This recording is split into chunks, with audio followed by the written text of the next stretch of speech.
ہم مسلمان ہیں، قدم قدم پر ہمیں شریعت سامنے آنی چاہیے۔ ہم نے جو سینکڑوں گاڑیاں بارات میں لے جانی ہے، کیا یہ بارات میں سینکڑوں گاڑیاں لے جانا کیا شریعت اس کی اجازت دیتی ہے؟ شریعت میں بارات کا کوئی تصور نہیں ہے۔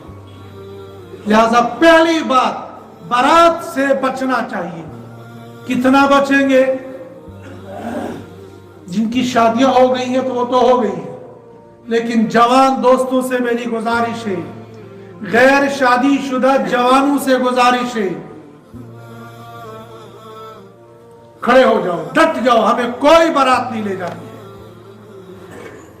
آپ کے مقابلے میں آپ کے ابا حضور کھڑے ہو جائیں گے، آپ کے دادا جی کھڑے ہو جائیں گے، ہمیں ارمان ہے، ہمارا اکلوتا پوتا ہے، ہم اس کی شادی بڑی دھوم دھام سے دیکھنا چاہتے ہیں۔ دادا جی پیر قبر میں لٹک رہے ہیں اور دھوم دھام شریعت کی خلاف کر کے، یہ تمہارے لیے زیبا نہیں ہے۔ اب کیا سنن دبنا اش دنیا خاندر کھینتن ویدان اس تک کنجوس بنی بڑی تو کھلائی، انہیں دعوت کی ہے نا، تو دعوت کرنا، دعوت کھانا، دعوت کھلانا یہ منع تھوڑی ہے۔ اب انہیں دعوت کی تو آپ نے کھا لی۔ ہاں اگر انہیں قرضے کے طور پر آپ کو کھلایا ہے، جیسا کہ میں نے گزشتہ سے پیوستہ جمعہ کو عرض کیا تھا، جو گلمیوٹ ہم دیتے ہیں اگر یہ قرضہ ہے تو ناجائز ہے۔ اگر یہ بڑھوتری کے ساتھ واپس لینے کا ارادہ ہے تو یہ سود ہے، تو یہ دونوں دینا لینا حرام ہو جائے گا۔ یہ جو بڑھوتری کے ساتھ لینا دینا تو سود ہے، اور اگر قرضے کے ساتھ ہے تو قرضہ دینا واجب ہے۔ نہیں دو گے تو نماز جنازہ پڑھانے والا اگر رک جائے گا، میں نہیں پڑھاؤں گا، آپ فورس نہیں کر سکتے اس کو، اس لیے کہ نبی علیہ السلام نے مقروض کا نماز جنازہ نہیں پڑھایا جب تک نہ دوسرے نے وکالت ضمانت دے دی کہ میں قرض ادا کروں گا۔ ہم ایسا کام کیوں کریں گے جس سے ہمارا جنازہ بھی رک جائے گا؟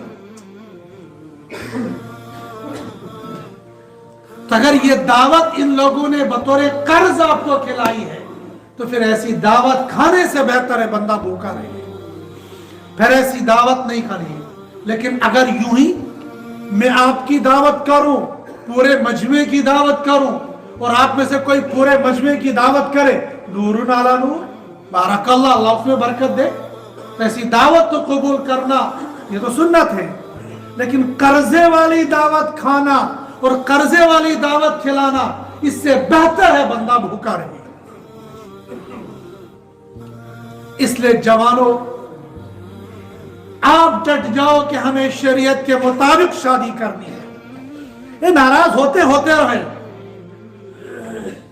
بہت سارے سوچ رہے ہوں گے ہمارے جوانوں کو بھڑکا رہے ہیں، میں بھڑکا نہیں رہا ہوں، میں شریعت بتا رہا ہوں۔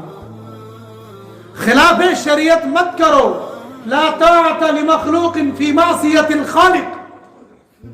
اگر شریعت کی ادائیگی میں ابا حضور ناراض ہوتے ہیں تو کہو ابا جی بی ادبی معاف، آپ ناراض ہو جاؤ لیکن اللہ ناراض نہیں ہونا۔ لیکن اس ناراضگی کے لیے آپ نے فتوے نہیں جانتے، فتویٰ پھر مفتی صاحب سے لینا کہ مجھے کیا کرنا ہے۔ یہاں اخلاق کا پہلو میں نے پہلے عرض کر دیا تھا کہ اولاد کو ماں باپ کے ساتھ کیسا سلوک ادا کرنا چاہیے، لیکن جو ماں باپ فورس کرتے ہیں اپنی اولاد کو، خلاف شریعت یہ کام کرو، مہندی لگاؤ، صحرا ڈالو اور سینکڑوں باراتی بناؤ، ایسے والدین کو چاہیے کہ آخرت سے ڈرے، اور اگر آپ کی اولاد شریعت کے مطابق اپنی شادی کرنا چاہتی ہے تو ان کو کرنے دو، آپ ان کے لیے وبال مت بنو۔ لہذا بارات میں تصور ہی نہیں ہے کہ اتنے باراتی لے جاؤ۔ دوسری بات، جب آپ اپنی اہلیہ محترمہ کو گھر لے آئے، اس کے بعد دوسرا نمبر ہوتا ہے ولیمہ کھلانے کا۔ ولیمہ کھلانا سنت ہے، مگر کیسا ولیمہ ہونا چاہیے، کتنا ولیمہ ہونا چاہیے، اس میں کتنی ڈشیں ہونی چاہیے۔ ڈشوں کی کوئی تعداد متعین نہیں ہے، افراد کی تعداد بھی متعین نہیں ہے۔